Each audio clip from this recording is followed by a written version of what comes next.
Hi, folks. The opening panel is not working. Don't know what happened. So, hi. Thanks for joining us.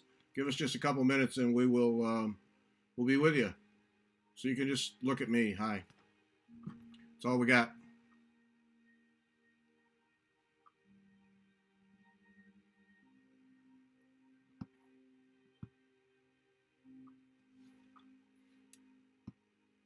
Oh, that's right. Yes, this afternoon we get to have European people for. That's cool. All right. Welcome from the Netherlands, Laventera. Yeah, welcome. That's right. European people. It's not the middle of the night for you. Yay.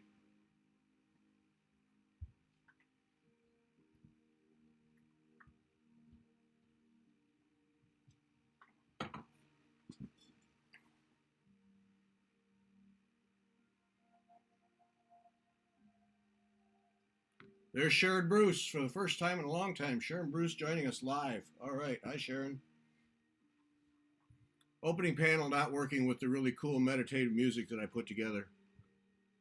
So that's what I get for making extra effort. So you get to look at me till, well, now it's time. So all right, here we go. All right, gonna put everybody on. There we go. All right, welcome. Thanks to everyone for joining us. I'm sure more will be joining. Up in the upper left there, that's Sherry Berger. She's going to talk to us about stretching. In the upper right, that's Beth stitching. Bottom left is Jennifer, who will be stitching. Me in the middle, and Krista West in the bottom right. So thanks to everyone for joining us for our first meditative stitching session, first of 7. So we'll be every Saturday now, or every Sunday, 2 o'clock Eastern time, for 7 weeks. We'll be doing this. And today, Krista West is going to start us off by talking about what meditative stitching is, what it means, what it does, and then Sherry is going to show us some stretching for stitchers, and then we'll just have a period of quiet stitching so you can put on your own music, because we can't really play music on YouTube because they get all worked up about copyrights, and rightfully so. And then at the end, we'll just have a little conversation time, and we'll be done. So that'll be the plan. But the bulk of the time we'll just spend doing quiet stitching like Beth is doing there. Yes, let's all make sure Beth doesn't make a mistake. How's that? Um, start out a down sad thing heard this morning. Debbie Rowley lost her father. He passed away this morning. So don't know if he was sick or not. He's not come up in our conversations, but he passed away. So if you would like her address to send a card or something, my email address down there at the bottom, right there. Yep, right there. Just send email to me. Just put in the subject line. Just put Debbie. You don't have to put anything else in the main body. Just send it to me. Put Debbie. I will paste in her address and send it back. Obviously, I'm not going to put it up on the screen here, but if you want to send a card or something to her, just do that. Gary at WeTalkFiber.com, and then I will paste in the mailing her home address, so you can send something. And then, of course, you can send her email through her website at Debbie's Designs. So either way, but yeah, just fire off an email, and I'll get to that. It'll be later today, but I'll get that to you. And then up at the top for our meditate thing, the hashtag that we're using is FT Meditates throughout this series. So that's so please use that. And then just for the record, just so you know the kind of sacrifice I'm making, I received an email this morning that, and it was not, we regret to inform you, it was just, we inform you that you are being docked 1,000 man points for scheduling, and they described it a sewing event. Scheduling a sewing event on Sunday afternoon during NFL season. So, and that's every week. So 7,000 points I'm losing for you. For you. There you go. No. Thanks so much, Gary. Thanks for taking the sacrifice for the team. And I was leading the pack. And now I'm done. So oh no. so it hurts, but for the good of the cause. Yeah. Okay, so Beth and Jennifer will monitor comments. So if you have questions for Krista, fire them off, and we'll get them to Krista after she gives a little presentation there, and then we'll go to Sherry, and she'll show us some stitching or some stretching. Stretching. See, I'm all messed up. Okay, I'm going to now, for all of you who are online, I'm going to take us off, and we'll just have Krista full screen, and that is now. And Krista, it's all yours. Have at it. Great, thank you. Well, first off, I am so excited that we get to be doing this together. Meditative stitching is something that I was introduced to about a decade ago in Greece. I'm Greek Orthodox. I converted actually in my early 20s. I actually grew up in really no religious tradition. And I converted to Greek Orthodoxy in my early 20s, and I was very drawn to the meditative prayer practices of the Eastern Christian world, the Jesus prayer, things like this. But I'm not a person who sits still very well. I'm very busy. I'm always busy with my hands. And so for many, many years, while I was really drawn to this, and I was drawn to these stories, we have a lot of stories in Greek Orthodoxy about monks sitting by the side of the road, weaving baskets and saying their prayers. And we have this idea of, like, when I go out to visit my local Greek Orthodox monastery that's a few hours away from me, the nuns will be like praying while they work in the kitchen or do different things. But we have this idea of prayer of the hands. And I found that idea far, far more accessible than a totally sitting still form of meditation mindfulness. Now, as a Greek Orthodox person, I'm using the word, say, prayer. Sometimes I'll use hesychism, meditative, but I mean the entire tradition of meditation, mindfulness, that calming of ourselves and our minds so that we can sort of achieve a deeper sense of peace. So I discovered that on my own through stitching. And when I was in Greece and I would find it in different projects, like if I was hand quilting a quilt, I'd be like, oh, wow, I just felt like, I'd be working on an area and I'd tap into that. But it was kind of elusive. I'd maybe be knitting for a little while on something. And it was like when I was doing something very rhythmic. And I only realized over time that it was when I didn't have to follow a pattern that was the easiest way for me to sort of access the benefits of meditative stitching. So when I was in Greece this was one of my trips about 10, 12 years ago, and I really kind of discovered the entire world of Greek folk embroidery, I found that it was very common in Greek folk embroidery and in just the embroideries women were making for their houses, that an all over like table runner design, kind of like this, was really, really common. There were tons and tons of patterns of all these simple geometrics, things that actually date back to like Roman tile work, Byzantine illuminated manuscripts, different things like that. And I started stitching. The very first one I stitched was actually the design on my website. Well, actually, the very first one I stitched was the Mediterranean basket weave, the one that you guys are all working on together. The second one after that, though, was my Salerno tile. And you can just see, again, it's very rhythmic. So it's very easy to get those stitches in. And I basically just fell in love with this kind of stitching. Not to say that I don't do more complex designs and I do figural pieces and things like that. I do those from time to time when I really am looking for like that kind of idea. I'm actually working right now on designing a glostra, which is a traditional Greek flower pot design. And that's definitely not meditative because you have to follow the chart. But I like a really steady diet of meditative, repetitive, all over geometrically based designs in my stitching. So because it allows me to sort of leave the pattern behind and really delve into meditative stitching. Now for me, what that looks like is I will sit in my stitching area and I will take about 5-10 minutes, kind of get into the rhythm of it. And then I'll just enter that really quiet, peaceful zone. And, I've done all sorts of different things over the years. There's some really great like meditative apps on the phone. So you can get like ocean music going. I have kids and a dog. So sometimes my house is noisy. So I found headphones marvelous for a meditative practice. So I stick in my headphones. It also cues my family that like, oh, okay, she's like doing her little meditative thing. And so I will stick my headphones in and get some waterfall music going on, or I might put on some Byzantine chant or something like that. And sometimes it will just be simple stitching, and I can feel myself calm down. But other times it might be that I'm actually having like a certain intention for someone.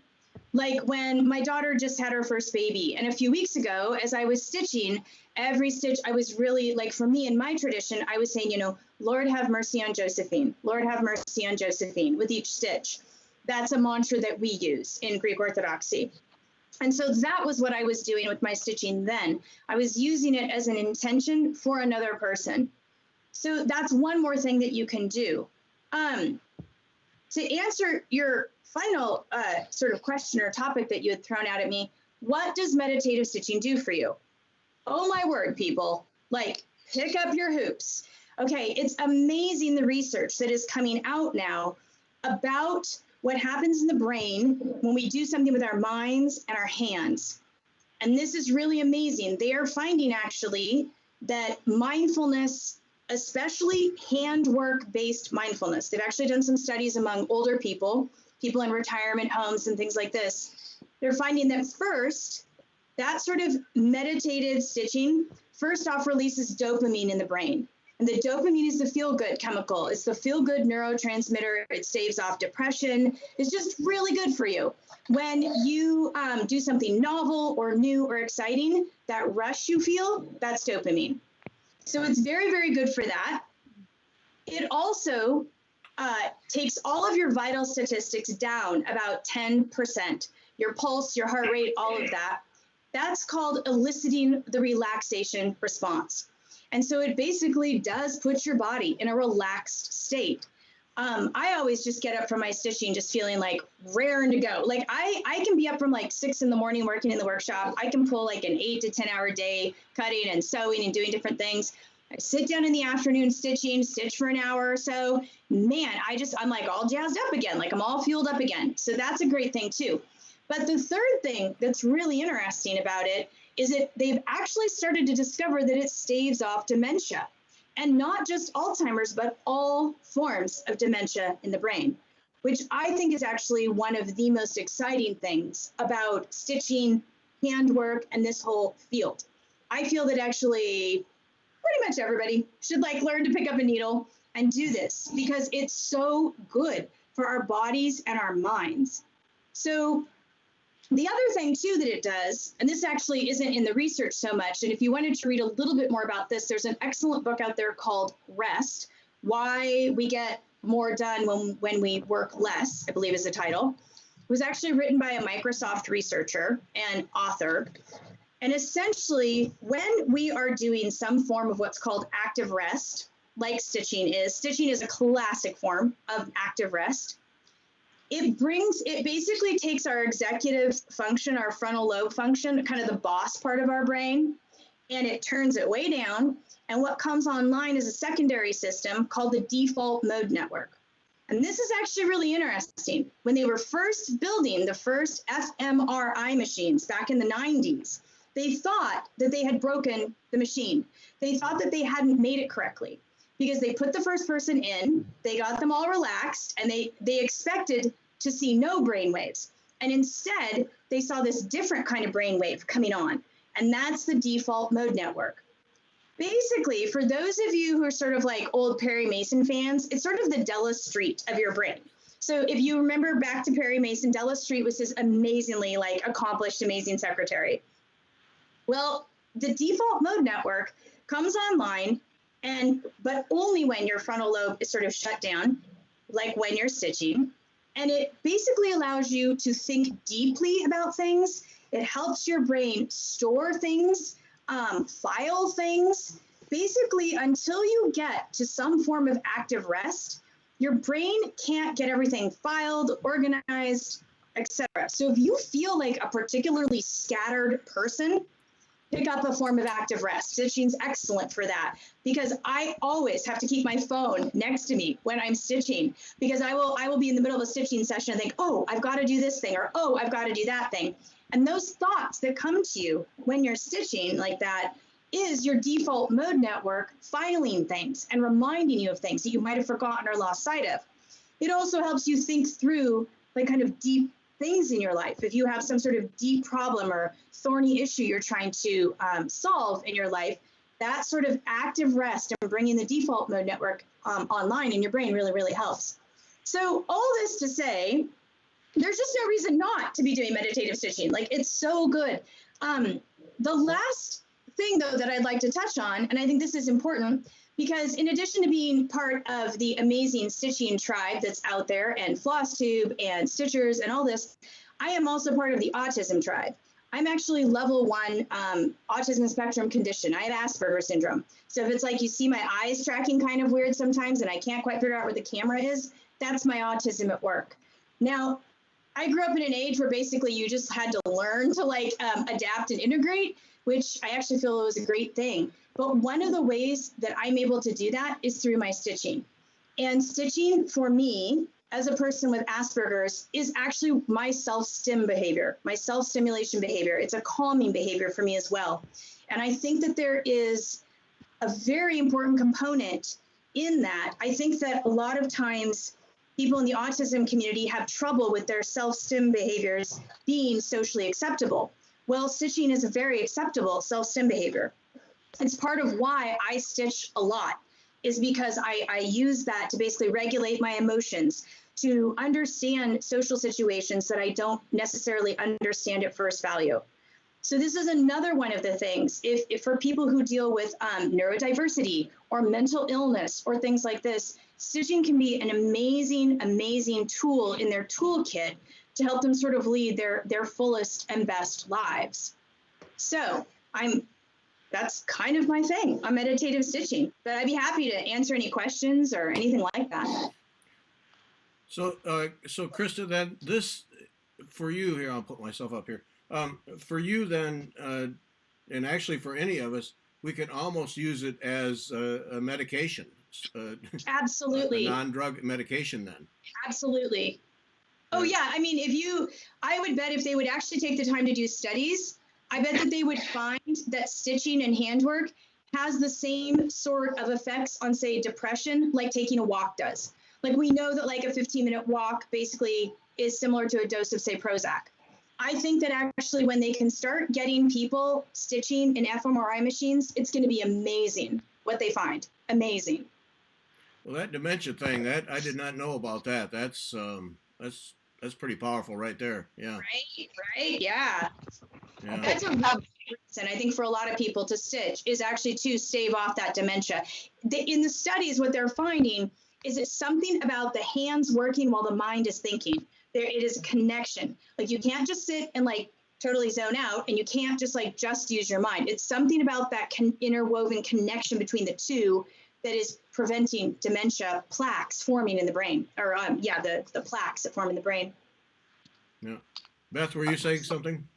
Yeah, Pokey Little Pineapple wants to relist the book, the name of the book. Okay, the name of that book is called Rest, and it's the subtitle, it's a blue book, and the subtitle is something like Why We Get More Done When We Work Less. It's a wonderful book.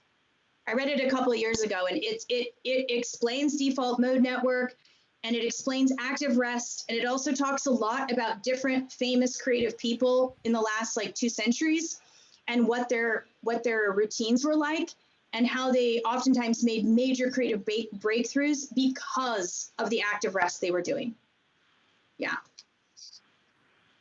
And then someone wants to know another great book too. I mean, I know this one's been out in the world for a long time, but is Mikhail Csikszentmihalyi's Flow. That's another great book on this whole topic. It's the book is called Flow. It came out, I think, in the late 90s, early 2000s. It's by Mikhail Csikszentmihalyi. Last name starts with a CZ. If you just look for that one. That's another great book on getting into this sort of deep active rest state. Okay. And Mary wanted to know, she's obviously an RN, and she said she wanted to know if you had where those dementia prevention studies could be found. Oh, you know what? I've got them on my laptop. I'll send them to Gary so we can get them out there. Okay. I've got to find that actual article. Yeah, there's one specific one that was actually a medical study that would probably be the most used. Like, I'd love to see this in hospitals. Like, I'd love to actually see stitching kits available to people in hospitals, because what better way to pass the time, you know, and to keep people calm and peaceful and focused on healing. Yeah. Okay, and then what I will do is I will put this video on wetalkfiber.com. I'll put it up there, and then put some show notes and have links to the 2 books and then Krista's material, so that people can have a reference for it. That'll be good. Okay. Perfect. Yeah. Yep. And then someone wanted to know, can you give an example of what you stitch meditatively? Me? Oh, sure. I've got a ton. So this is my Athenian compass. Look out, folks. Okay. So, and then Roman poppy. This is a great meditative stitching one. Really simple design, real easy to learn. This one is actually my top meditative stitching one. It's the Aegean octagon. And I even did a video on like what the best way is to kind of take the path of the stitches. But this is another one that's great. You can do it in like, it's basically a single color, so you're not even changing floss colors. This is about as meditative as it gets. And then let's see here, what else have we got? Oh, also designs that have a lot of outlining. A lot of Greek folk embroidery has a lot of outlining. And so this is the Etruscan diamonds design. So like you set up all those colors there, but then once you do that, even that part's pretty meditative. But then afterwards, you're just doing a lot of black floss outlining of the design, and that's very meditative. So some designs will be kind of combo designs. Some designs like, I'm trying to think of the other one. Oh, Byzantine meander on my website would be another one where you set all the stitches and then you're like doing something more meditative. Right now, I'm actually working on the Miriam's Garden, the one for my granddaughter.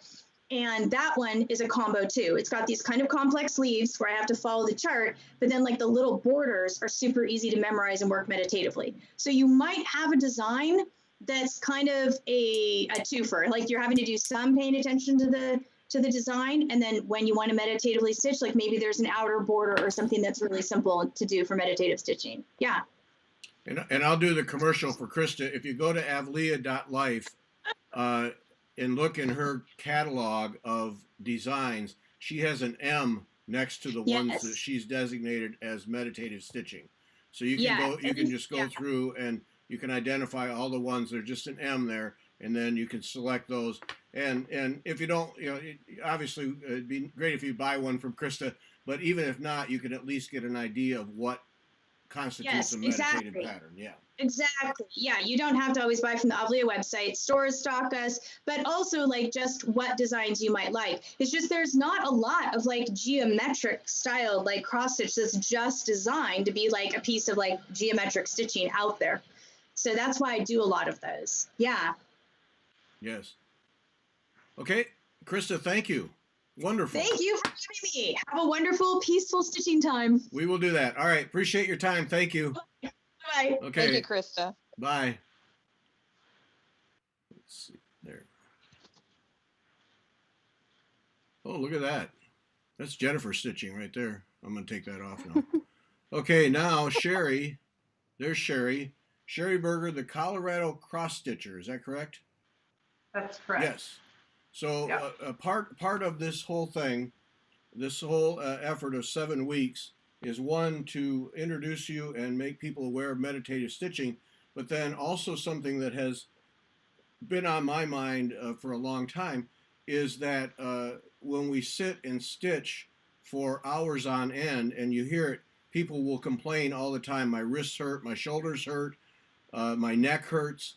You know, and I know what it's from. It's from sitting for hours in the same position doing the same thing. You got to get up and move.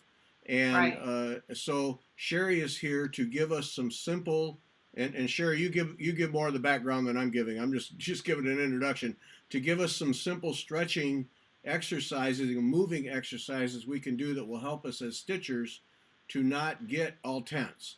And then next week, Sherry will be back to show this again so we get another run at it. And then Deb DeCrane is going to talk to us about breathing exercises that will also help you as part of this meditative getting the tension out of your body thing. So Sherry, we'll put you on full screen here and let you have at it. Okay. Well, I found that so interesting about meditative stitching, and I haven't done a piece that was meditative in that it's repetitive like that, but I do feel like when I am stitching, I just kind of relax and I can see what she's talking about. But the disadvantage of meditative stitching, if there can be one, is sometimes you end up sitting longer than you realize. You look up and 2 hours have passed and you haven't moved. And that's when you get up and your shoulders are achy, like Gary was saying, and maybe your neck hurts. And so I came at this from a knitting standpoint. I have a yarn shop that I own, and before I got back into cross stitching 3 years ago, we were finding the same thing with knitters because it's the same thing. You're holding your project, you're staying in the same position, and while it's very relaxing and very meditative, it is working on your muscles a little bit. So we worked with a chiropractor that was near our shop, and also, just Googling online to find different exercises that will help relax the muscles that are getting tense as you're doing this. So I'm going to go through some of these exercises, and if you want to follow along with me or jot some of them down or whatever, hopefully these are things that will make you feel a little better, a little more relaxed, because we have to take care of our muscles. That's what we use to do the thing that we love to do, which is stitching, and we want to make sure they're in good shape. So one thing before I start is, a lot of times when we sleep at night, I want you to think of your hand position when you sleep, because often our hands are just relaxed like this, or our wrists are bent, or you're sleeping like this. So if you can think consciously when you go to sleep at night to open your hands up and straighten your wrists up, maybe tuck it under your pillow or tuck it over your shoulder, it's better for you to sleep with your hands open and your fingers open and relaxed than tucking your hands under your face like this and keeping them in that same position that you've been stitching in perhaps all evening. So that's one tip. But let's go through and do a few of the exercises that are helpful. So the first one, the first 6 are going to be for your hands and your arms. So the first one is you're going to hold your fingers up and then you're going to stretch them out. So it's almost like you are shooting rays out of your fingertips. So you stretch them out and you should feel a stretch in your fingers, and then hold it for a minute, and then you're going to relax them. And then we're going to do that again. We're going to open them up, stretch your fingers apart as far as you can, hold that, and then relax them. And as you're doing these exercises, you don't want to do them so forcefully that you're pulling a muscle. The whole goal of this is to relax your muscles. But do them gently. You're just getting your fingers and your arms and your neck and shoulder in different positions. That's going to help relax that. All right. The next thing we're going to do is make a fist and keep your thumbs out. So we're going to make a fist, gentle fist. Don't pull in, but then open it up. And again, you're going to make a fist and then open your hands back up. This is just working your muscles. You've been stitching, you've been holding your hands like this. Now we're going to move them and get that blood flowing a little bit better. Pull them together and then open back up. Now, Right, Sherry, yes. Sherry, is this something that we would do before stitching, or is it more effective after we've stitched for a while, or does it matter? You know, it's good to do it before to warm your muscles up, and it's good to do it after to get the kinks out of your muscles. Okay. I would say if you can only do one or the other, because you don't want to give up that much time of your stitching time, do it at the end so you can get the kinks out. But it's good for warming up, and you may even pick 1 or 2 of these that just kind of gets the blood flowing before you stitch. So that's a great question. Okay, thanks. Okay, the next is we're going to do thumb circles. So we're going to go one direction and the other direction. Just kind of like walking and chewing gum at the same time. Sometimes I just have to do one and then do the other one. Thumb squeezing, get the blood flowing in your thumb. All right. And then we're going to do fingertip touches. And what this does, so you're going to take your pinky and touch it to your thumb and hold that. And what this does is it pulls on that muscle because you're stretching it forward. Now you're going to do your ring fingers. And you're going to touch your middle finger. And you should feel a little stretch even in between your fingers as you do that. Now you do your index finger. And then we're going to go backwards. Again, you're stretching your fingers forward, almost like you're pointing with that finger to touch your thumb. And you should feel a stretch in there. Okay, and now we're going to do work on your wrist. So if you're sitting on a chair, I'm going to hold my arms up, but pretend that my forearms are on a chair and I'm dangling my fingers like this. Or you can rest them on a table and have your hands go over the end of the table. And what you want to do is just bring your hand up while your forearms are resting. And this is going to stretch right in here, that wrist area. And then drop them and let them relax. And then bring them up again and hold it. And then let them relax. Let's do it one more time. Bring them up and hold them. And relax. And now just turn your arms sideways. So you've got thumbs up, and you're going to raise your wrists sideways like that. And you should feel a stretch right in here as you raise them sideways and hold it. And then down. And again, your forearms are resting on a chair, unlike mine in the middle of the air. Okay, bring it up again, thumbs up. And bring it back down. Let's do it one more time. Bring your thumbs up. Hold it, and bring it back down. Okay, now I have 7 quick exercises for your neck and shoulders, and I don't know, I feel it more in my neck and shoulders even than my fingers, I think. So let's do that. The first one is you're gonna just let your head drop forward. That seems a little counterproductive because when we're stitching, we usually have our head forward and we're looking down, and your head weighs a lot. So that's a lot of stress in the back of your neck and your shoulders. But we're going to let our head go forward and relax that neck. And you should feel a pull in the back of your neck muscles and kind of right in here. And just let your head rest. And then pull your head all the way up and back. So you're almost pointing your chin up to the ceiling, and hold that. And then again, let's go forward. And I hope you're feeling that right in here, that it's stretching your muscles, and then you can look up again. And let's do it one more time where we go forward and let those muscles relax. And then back up to the ceiling. And now we're going to be turning our heads. So we're going to turn and look over the right side of your shoulder, and you should again feel that pull right in the side of your neck here. And then look at the other direction and feel the pull over on this side. And then look to this side again. I was going to say the right side, but that's going to mess you all up. So just look to the side and the other side. All right. And now we're going to take our ear and put our ear down to our shoulder. And that's really going to pull. And I don't think you can really touch your ear to your shoulder unless you do this, but let your head drop sideways, like your ear is going to your shoulder, and then back up. And then let's go to the other side. And if you're like me, one side is definitely tighter than the other. I don't know, it must be the way I'm holding my stitching, but I could definitely feel it on one side versus the other.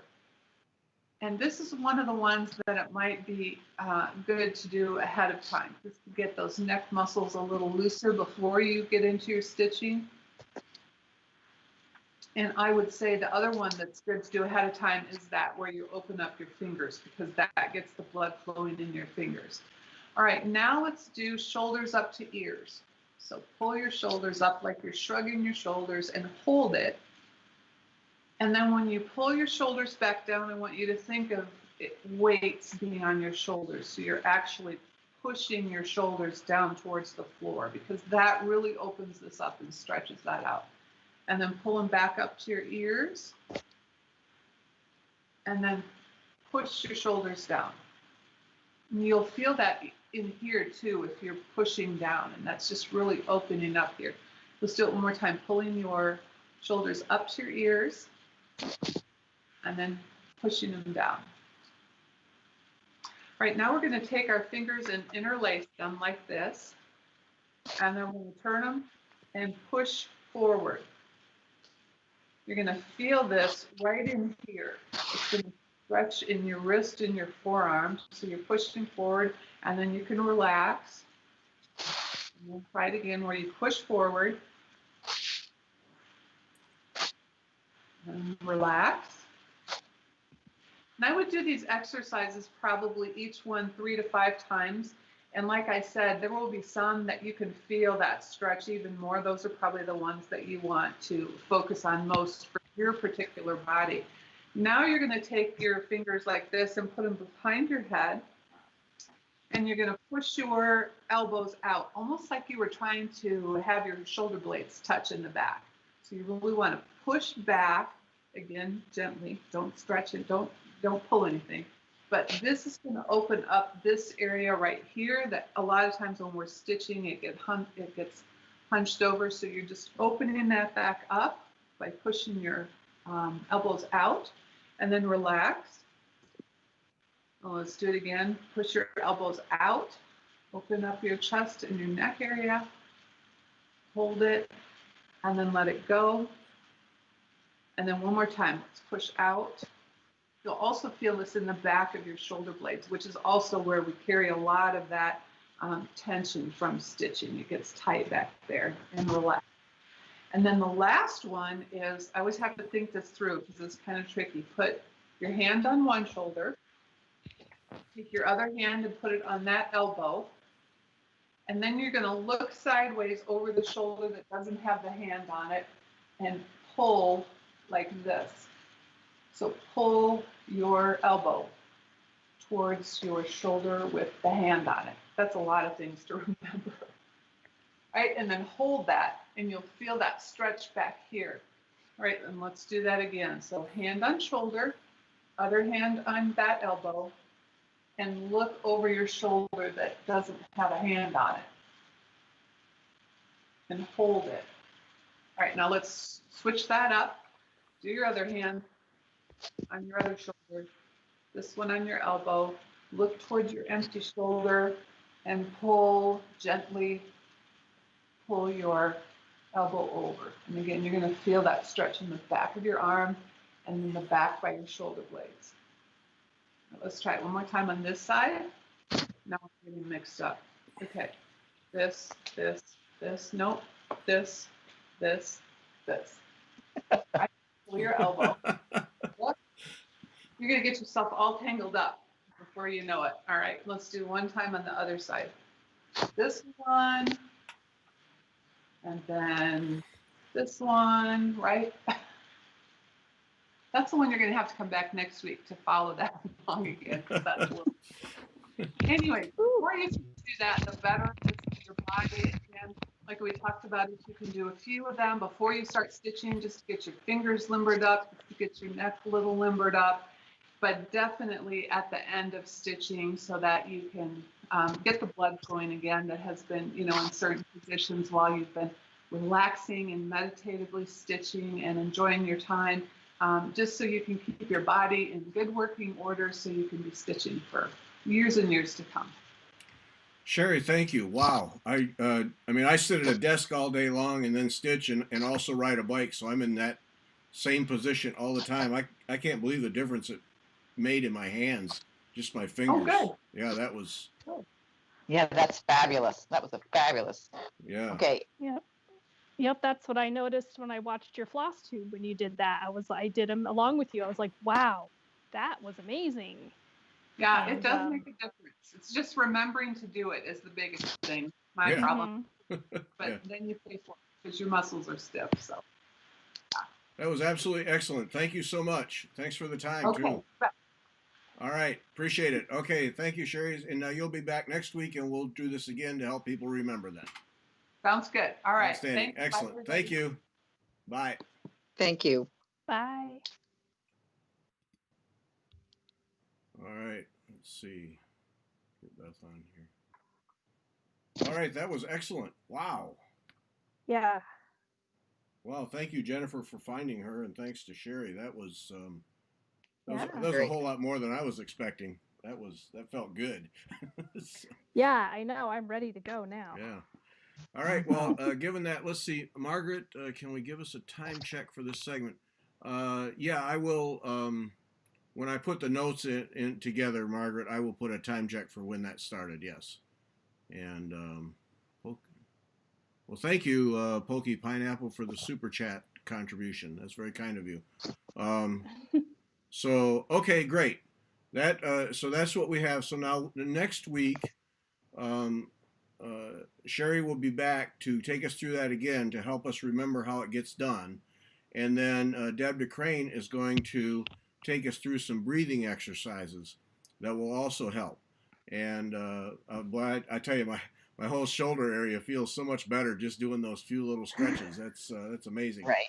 So, okay. So now what we're going to do, it's 22. So we'll go till 5-2, and we're just going to have quiet meditative stitching. So we'll try and implement some of these things that we just learned about, and just stitch here for a few minutes, just quietly. And if you want to if you have a question, you want to put it up there in the comments, then we'll note them and address them toward the end of the hour and have a little conversation. And then at the top of the hour, or very, very close to it, we'll call it. And now coming back 7 weeks. So this is week 1. So there'll be 6 more of these shows where we just have an hour of meditative stitching, breathing, and stretching, and go from there. Now we're going to put our 3 stitching efforts up on the screen so that if you're desperate to watch something, you can watch us stitch. And if you're that desperate, give me a call and we'll get you some help. So now Jennifer on the left side there is stitching using heavy cotton on Ada, right? But you're doing Yes. the Avlia basket weave design. Yes. And And I plotted out couple little variations here, and I decided to go with this one. And I was going to do just a half cross across, but there is some it doesn't cover well, so I am doing full cross stitches. Okay. And then that's going to be a stool. A stool cover, yes. And I tried a couple different needles. I'm using a chenille needle that has a sharp point, a size 22, because it's just working better because it's such thick thread to poke through the Ada. Yeah. Okay. It's just working better, and it was just too hard on my hands. It was putting too much stress on my hands, so I moved to a chenille needle, and it's working much better. Okay, so that's what Jennifer is doing, and then Beth. Let's see, I'm gonna get Jennifer off the thing here and add Beth. And Beth is doing what? Placidia Floral by Avlia. Okay. And I'm just using her kit. It was a bit kit. So just stitching along here. Okay, and then I'm doing the basket weave design that I don't even know where I'm at now. So many buttons. I'm doing the basket weave design there using the colorway that Kim at Sassy Jacks put together, the Fiber Talk colorway of that we put pictures up. And so I've just started on this thing. But doing the blue colorway that Kim put together on 30 count over 2, and I'm not railroading anything. I decided I'm just going to stitch this thing. I'm not going to worry about how the threads lay. I'm just going to stitch them. So I'm doing that. That's the blue colorway that Kim put together, and you can get that colorway from her. And then if you're interested in this basket weave design, Krista West at avlia.life has kits already put together with DMC floss, $28 for the whole thing, chart and everything, and $18 if you just need the threads. And then of course Kim can help you with the Cosmo thread. That's what I'm using for this, is Cosmo thread in the kit, and she can help you with other combinations too. Kim can, and she has plenty of linen. So either place can help you if you want to do this. And then as I mentioned, at avlia.life, if you look in her collection of charts, she has an M next to the ones that she has designated as meditative stitching. So with that, we'll go till 5-2, and I'll just shut up and we'll stitch. And you guys out there, all out stitch, thanks all for joining us. and then we'll be back at 5:02 and have a little conversation.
Okay, folks, I don't want to scare anyone. All right, we're back. Yeah, that was fun. Actually, I can immediately see in this basket weave pattern how the meditative just sinks right in, because man, it's just mindless. Just go.